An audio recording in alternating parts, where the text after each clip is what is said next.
the Fifth Estate. Good evening. I'm Eric Malling. 9 Canadians who were the unwitting victims of CIA brainwashing experiments are suing the United States government.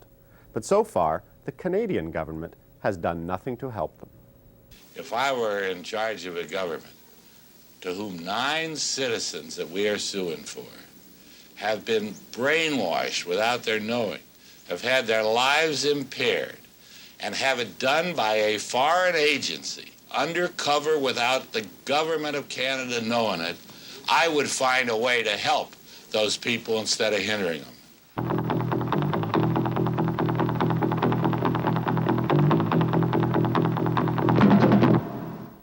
4 years ago, there were some startling revelations about the activities of the CIA in Canada.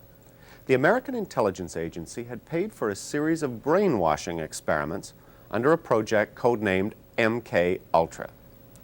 The tests were conducted in secret in the United States and in Canada at a mental hospital attached to McGill University. Experimental drugs, including LSD, were administered to human guinea pigs. The patients were never told that their treatment was part of a CIA experiment. 9 Canadians are now suing the U.S. government for $1 million apiece. They charge that their lives were disrupted forever as a result of the brainwashing. Despite the fact that the CIA operated secretly in Canada to fund these medical experiments on Canadian citizens, the federal government in Ottawa has joined hands with the government in Washington to hold back vital information which might at last reveal all the sordid details. In Winnipeg, Val Orlico spends a lot of time tending her plants. It's one of the few hobbies she has left. She used to devour books and write long letters. Now she can't concentrate on a book for more than a single page, and writing a letter is beyond her. She's on medication 24 hours a day. If she wasn't married to David Orlico, an NDP member of Parliament, she might never have learned the full story of what happened to her. That's very good. I better get out the tomatoes and the green pepper and... In 1956, suffering from depression after childbirth, Mrs. Orlico was referred by her Winnipeg doctor to a top psychiatrist in Montreal. Unknowingly, she was about to become part of a cruel CIA experiment, codenamed MK Ultra. In Langley, Virginia, outside of Washington, stands the headquarters of the Central Intelligence Agency, protected by walls of secrecy as high as the trees. Stored inside computers like this one is what's left of the CIA files on the MK Ultra project. Convinced the Soviets and Chinese had perfected brainwashing during the Korean War, the agency sought to perfect its own techniques, both to protect its agents and to use as a weapon. Who did you meet with in the safe house? The CIA man overseeing the project was John Gittinger. There was continued pressure put upon anybody within the agency in connection with trying to explain or understand brainwashing. So we were charged with rather an elaborate attempt to try to find out chemical, psychological, any kind of means that people could use to influence the behavior of the people. In Montreal, on the side of the mountain overlooking the city, stands an ancestral home bearing a name worthy of an Edgar Allan Poe horror tale, Ravens Crag. Donated to McGill, Ravens Crag became the Allen Memorial Institute for the Treatment of Mental Illness. Here the CIA channeled money for MK Ultra, Subproject 68, which became a real-life horror tale. The project chief in Montreal was Dr. Ewan Cameron, world-renowned chairman of the Department of Psychiatry at McGill and director of the Allen Memorial Institute. The CIA secretly funded the medical experiments through a front in New York City called, of all things, the Society for the Protection of Human Ecology. Documents show that the agency had been impressed with earlier work done at McGill in sensory deprivation, work that was useful in designing sophisticated torture techniques later on. But at the time, brainwashing looked even more promising, and Dr. Cameron was the perfect one to carry out the work, an American citizen with a world-class reputation, operating outside of the United States. Dr. Cameron certainly had the credentials. At various times, president of the Canadian, the American, and even the World Psychiatric Association. These are the days and hours are the occasions. In an address to colleagues from around the world, Cameron showed that he certainly knew the potential of the human mind, for good and bad. And it is his mind, no less, which may destroy mankind. Val Orlico came to the Allen for her postpartum depression. Everybody in the hospital was very much in awe of Dr. Cameron, and he strode the halls like a giant. And people would say, oh, there but for God goes God. And to me, I thought, how could he possibly ever take me for a patient? Who am I? I mean, this great man who's done all these marvelous things. And boy, I better work hard, and I better do everything that he tells me to do. And, you know, I don't want to lose this opportunity to get well. Like Mrs. Orlico, Mrs. Janine Huard of Montreal came to Dr. Cameron depressed after childbirth. The depression was made worse by a hearing problem that coincided with the birth of her child. She, too, was in awe of Dr. Cameron. He was a very, very impressive man. And I was told he was the best doctor in North America. So he would look at you a few minutes, ask you a few questions, and then proceed with the treatments. But I never saw him once in all the times that I saw him that I wasn't afraid. Every time I went down to his office, I would shake with fear.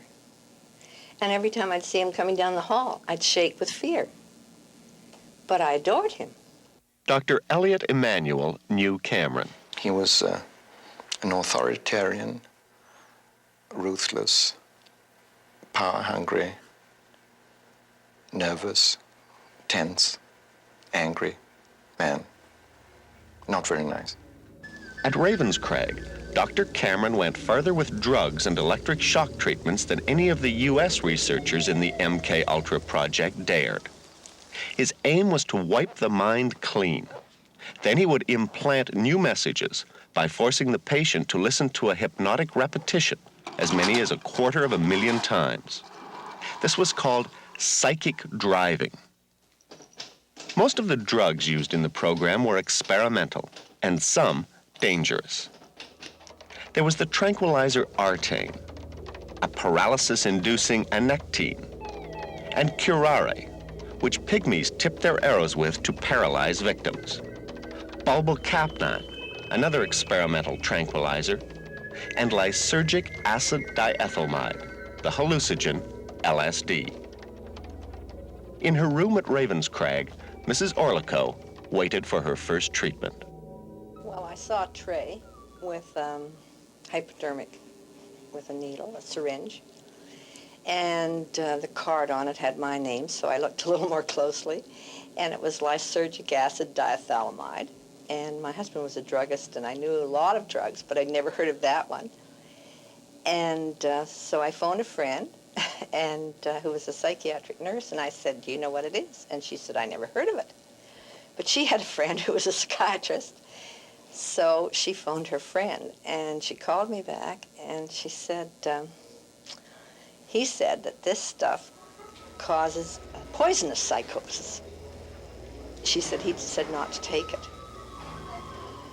Well, I thought, you know, he's a very Freudian psychiatrist and doesn't believe in any medication of any kind. And after all, here's Dr. Cameron. I mean, he's the big doctor, and he's, you know, he's known all over the world, and he wouldn't do anything that would harm me, etc. And so I took the injection, but I didn't like it. And it really did create a poisonous psychosis. LSD, with all its frightening mental images, was scarcely known at the time. But the CIA secretly brought some in from Switzerland, where it had just been developed. The room became very distorted, and I thought my bones were all melting. And I just wanted to scream that I wanted to get out of there. And I saw the squirrels outside, and I thought, they're not the squirrels, I'm the squirrel. I'm in this cage, and I can't get out. And I started to throw myself from side to side in the room. And I couldn't write. They had given me a pencil and paper and asked me to write down, but I couldn't write. I couldn't do anything. I couldn't focus. I don't know, it was like some kind of funny hell I'd fallen into, and I couldn't get out. And I don't know how long that went on. It was just a terrible nightmare. And I just felt that my life was threatened. I could never go back to what I'd been. Robert Logie of Vancouver was 18 when he came to the Allen complaining of trembling and severe leg pains, diagnosed as psychosomatic. Like Mrs. Orlico and Mrs. Huard, he had no inkling he was to be part of a CIA experiment. The LSD was very horrifying, and they gave it to me for about 12 or 15 times. One minute I would see the doctor there, the next minute I wouldn't see him there, and they were asking me all kinds of questions, and I remember them telling me that I was getting smaller and smaller, and I really felt myself getting smaller. And they were bringing me back in time, way back, you know. At one point, I almost felt like I was just about to be born, really, that far back in memory. And they were really, really probing, asking all kinds of questions, and I felt I didn't have any control. I had to answer. I didn't feel I had any control. I was completely, like they had complete control over me. Mrs. Huard, like the others, was forced to pay for the so-called treatment, massive electric shocks, and all the drugs. They would give me as much as 40 pills a day. And I would ask the nurse, what is that? They would say it's a new drug, and they only name it by a number. What did all those drugs do to you? How did they make you feel? Well, I was very, very strong, well-powered. So these drugs kind of desensitize me. They would lower my reactions. They would lower my resistance. As well as the experimental drugs and massive electric shock treatments, Mrs. Huard was subjected to psychic driving. Hypnotic-like messages were repeated over and over to a sleeping patient, sometimes for as long as 16 hours in a row. They were a key part of the mind control experiment. This is how Mrs. Huard remembers one of the messages. Why are you running away from your responsibilities, Janine? Why, Janine? Why? Janine, why are you running away from your responsibilities? Why are you running away from your responsibilities, Janine? Why are you running away from your responsibilities? Why are you running away? I would try very strongly not to let my mind be capturing all the messages, but they would lower my resistance so much with the heavy drugs, but I couldn't do otherwise than listen. Did you ever ask them how any of this was making you better? No, I didn't ask questions. I was just say, I don't want to go through it again. And I would cry. I didn't want it, you know. I knew it. Way down in my heart, I knew it wasn't good. But, you know, how could you fight? You're in a hospital where it's supposed to be the best, with the best doctors. So what can you do? I'd say, I can't take it anymore. I can't stand it. I don't think this is doing me any good. I feel worse. And he'd walk down the hall a little way with me and put his arm on my shoulder. And come on now, lassie, you know you're going to do it. And finally I'd say, well, okay. And off we'd go to my room, and he would give me another injection and then pat me on the shoulder, and off he'd be again. I had LSD, I believe, a total of 14 times. And sometimes there would be 4 days between the injections, and sometimes there would be one consecutive day after the other. And some of them I managed to write down things in my notes to Dr. Cameron. A newly declassified CIA document shows there was at least one voice of protest at the agency as the experiments got underway. One agent wrote, "Does Project Officer approve these immoral and inhuman tests? I suggest that all who are in favor of the above intended operation volunteer their heads for use in Dr. So-and-so's noble project."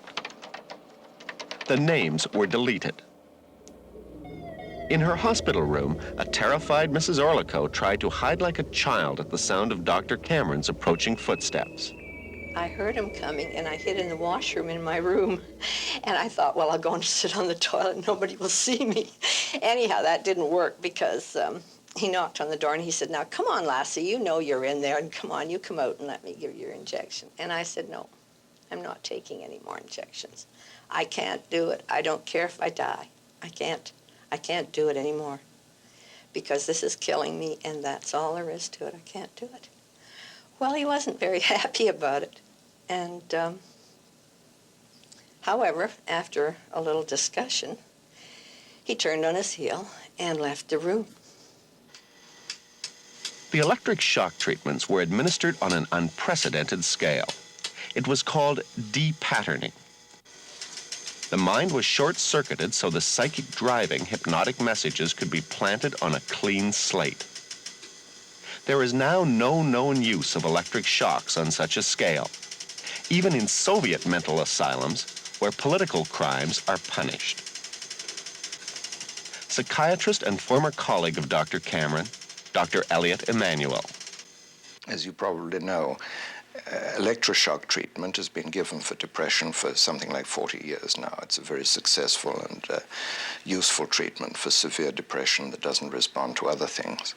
But de-patterning is a use of electroshock treatment in a totally different way, in which instead of giving the shocks, say, 2 or 3 times a week, they're given 2 or 3 times a day for 3 or 4 weeks, reducing the patient to a sort of animal, vegetable state, from which it's hoped that they would recover in a more healthy state of mind. It didn't work. I was there for a while, and I thought, I don't want to stay here, and I started to run away from the hospital, and they grabbed me, and then they put me on sleep treatment. And they kept you asleep for 23 days. And while I was asleep, they were shocking the heck out of me with electric shocks and playing tapes. There was another lady who had the same kind of psychic driving that I did, and she was a very wiry, slender lady, and with lots of pep and zip, you know, and she'd go to the dances and this and that. And one day she just wasn't there. And when we asked where she went, they said, "Oh, well, you know, she's gone to another hospital." Well, sometime later, I was in the day hospital, and I happened to ask a nurse if she'd heard what had happened to this lady. And she said, "Oh, that's her sitting over there." And I looked, and there was a fat lady that just looked like she was made out of dough. She didn't know me. She didn't know herself. She didn't know anybody. She was gone. Now, that's a death. Did you ever try and get away from there? Did you ever say, "I'm just not going back"? I tried. I was home for the weekend, and I had a pass for the weekend. That's how they call it. So when I was there, I said, "I'm not going back there." So I telephoned, or somebody else in the house telephoned, and they said, "If you're not coming back, we're sending the police after you." So I remember being so upset. I was crying. I didn't want to go in. And it was really like a concentration camp. There was a gentleman who jumped off the roof of the Allen. I don't think he had LSD, but he had sleep therapy with psychic driving, you know, with the driving tapes under his pillow. And they told him he was going to go home. And he'd just come out of sleep therapy. and he just jumped. He said, went around, big smile on his face, said goodbye to everybody, went up on the roof and jumped off and landed at the back door of the Allen, which was a dreadful, awful thing. I don't think he was more than 30. And he was just gone. Just gone. And there was this big washed area at the back door. Nobody would go in and out of that back door for a long time. And everybody in the hospital spoke in hushed tones, and everybody was affected. They would not talk about it. It was as though it did not happen. In 1973, all MK Ultra files under the control of the Technical Services Division Chief of the CIA were ordered destroyed by the director, Richard Helms. But in a bureaucracy as vast as the Central Intelligence Agency, it's difficult to destroy everything. And the damning evidence of the Cameron Project surfaced after a Freedom of Information Act suit. It revealed Mrs. Orlico had reason for her nightmares and her doubts. I've heard that it was the most brutal program under MK Ultra in the States and in Canada, that this was the most brutal. It was an awful feeling to realize when I found this out that the man whom I had thought cared about what happened to me didn't give a damn. I was a fly, just a fly.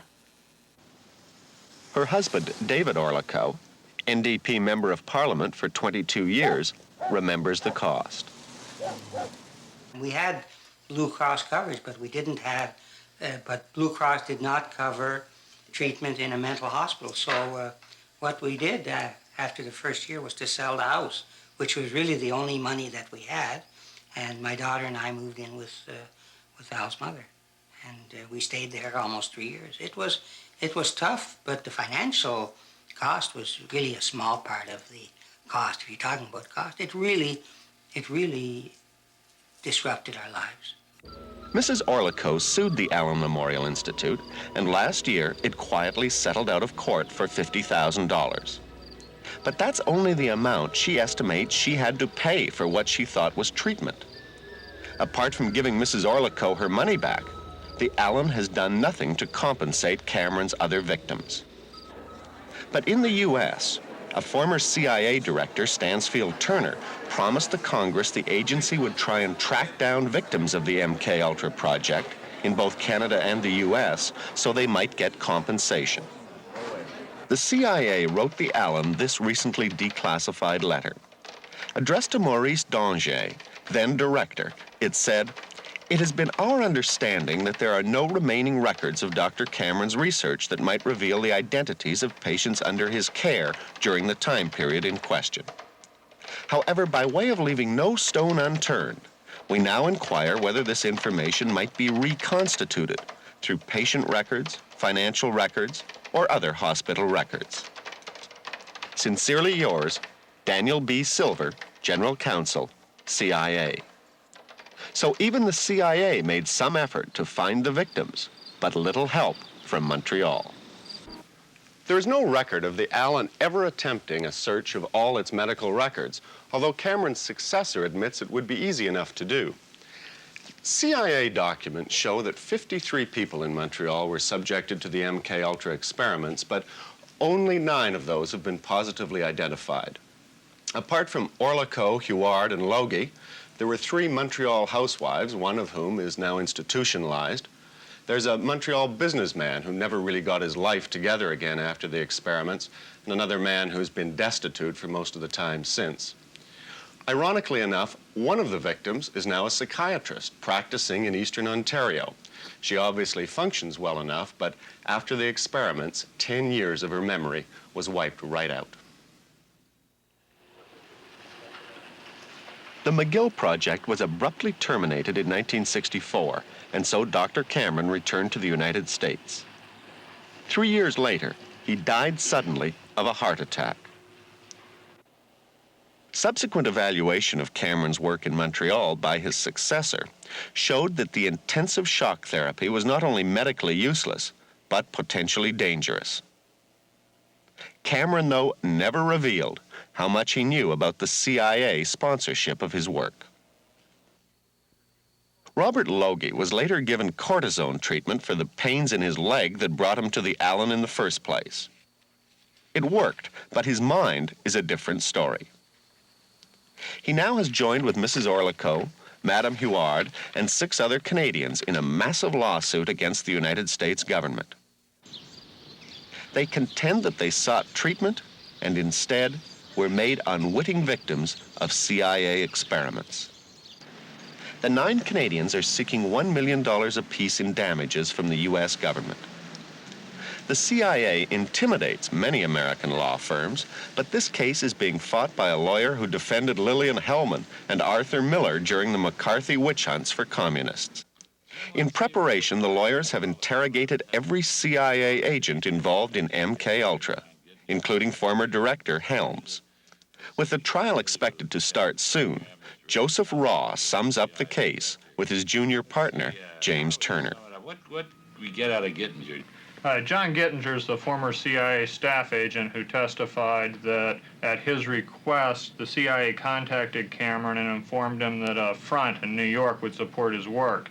As a result of that, Cameron received CIA funds to finance the LSD and brainwashing experiment. In other words, Cameron, all he did was what the CIA was in effect asking him to do. Yeah. And what he said he was going to do, and he did it. And then they paid him money for it. And then what about Gottlieb now? We got a lot of stuff out of Gottlieb. Here's one of his depositions. We got him, I take it. He said, I'm going to wash my hands of this. I'm approve the project, but I don't have to take care of the Canadian citizens who are going to be affected. Is that fair? That's fair. He admitted that they took no steps whatsoever to guarantee that people wouldn't be injured if it could be avoided, or to make sure that people even knew that they were participating in an experiment. Well, this guy Gottlieb's got quite a record, doesn't he, on negligent action ahead of time. I mean, before this ever... He was personally involved in an experiment that resulted in the death of a U.S. Army... Is that the one where they put the LSD in the Cointreau of a guy named Olson? Yeah, and then he jumped out of a window and committed suicide in New York City. They managed to cover that up, too. I like a man who was general counsel of the CIA. His name's Larry Houston. And at that time, he said this was culpable negligence. He was a general counsel. And they went on, left a guy on the job who had been guilty, according to their own lawyer, of culpable negligence. What about Helms? We took his deposition, too. It's right here. Yeah, it's an awful thick deposition. He didn't remember a whole lot. There's a major case of forget-me's. The only thing that we really got out of him was that he instructed Gottlieb, the CIA's Dr. Gottlieb, to destroy the records. When the story broke about the covert CIA activities on Canadian soil, the United States sent a formal apology to the Trudeau government. But External Affairs Minister Alan McEachern has refused to release that document to Mrs. Orlico and the others in the lawsuit. This declassified State Department letter shows why. Addressed to the Canadian Embassy, it reads, "This is with reference to your request for the views of the U.S. intelligence community concerning possible release by the Canadian government of certain documents relating to the Orlico matter. Your request was given careful review, on the basis of which it has been requested that the Canadian government withhold from public disclosure the documents in question." We moved heaven and earth to get the correspondence and the documents and the discussions between the Canadian government and the United States. The United States won't give it to us because they're covering up their wrong. The Canadian government won't give it to us because they're scared of the United States government. Both of them are holding back all of the information about this. I think the case could be broken if the Canadian government would say to the CIA, we're not going to cover up for you any longer. We're going to allow this, we're going to give this material to Mr. Orlico for his case. Well, if the Canadian government has this apology from the U.S., why in the world do you think they wouldn't release it? Oh, I just think the Canadian government's a little bit like international wimps in the case of the United States. I don't know why they're so scared of us. We're not going to do anything. I don't think the 7th Army is going to attack Montreal because you give us that material. I understand, though, that the American position is that this kind of CIA material can't be released for national security reasons. Maybe that's true. Well, security, my neck. First, the CIA, everything they forget. Then when they have to stop forgetting, because it's ludicrous, then they say it's all national security. What is national security about the apologies of the United States to Canada? They get very belligerent, the Canadians, with the Russians when they shoot down the 007 with some Canadian citizens. But when the CIA covertly does something to all the citizens, ruined the lives of many of these citizens, well, the Canadian government's doing nothing. I don't know why. Canada made forceful representations on behalf of the Toronto businessman who was kidnapped by bounty hunters taken back to Florida. That wouldn't indicate that they're afraid to make a ruckus down here. That was a pretty easy situation. I mean, my God, you kidnap a Canadian and take him to the United States, heavens above. And furthermore, who do you have to fight there? A couple of bounty hunters. Here you're fighting the CIA. That scares Canada. I'm surprised that if your case is as strong as you say, that the American government isn't trying to get an out-of-court settlement, pay out a bunch of money, and just hope it'll go away. When the CIA went into this brainwashing stuff, what they call the MK Ultra program, when they went into that, they injured lots more people than the 9 we are suing for. They injured a great many other people. Here in the United States? Here in the United States. They may feel that they've got so many skeletons in their closet that settling with us, even though we're clearly right and they would like it to go away, would hurt them as a precedent. I can't think of any other reason that they're being so really rough on us. I think there is a duty on the government to release, in a matter such as this, all of the information it has. Alan Lawrence is the conservative justice critic in the Commons. There's been government complicity or government negligence, so be it, you know. It's far better to make a full disclosure and a full confession of your sins in a matter such as this. It's always a difficult thing for anybody to sue a government or sue an agency of a government. And if you don't have the cooperation of your own government in doing it, you have a few strikes against you right off the bat. If the process was reversed, if it was some sort of a secretive Canadian operation taking place in the United States, I'm sure all hell would break loose down there as far as beating of breasts and waving of flags and whatnot. If the material came from the States, perhaps they're bound by, if not law, good manners to not turn it over if the source of the information doesn't want it turned over. I don't know about manners. I don't know about international manners very much. But I know this. If I were in charge of a government to whom 9 citizens that we are suing for have been brainwashed without their knowing, have had their lives impaired, and have it done by a foreign agency, undercover without the government of Canada knowing it, I would find a way to help those people instead of hindering them. We tried to ask External Affairs Minister McKechnie why the government of Canada is not helping these Canadian citizens who are victimized by agents of another country. But for more than 2 months, Mr. McKechnie has been unavailable to discuss the matter.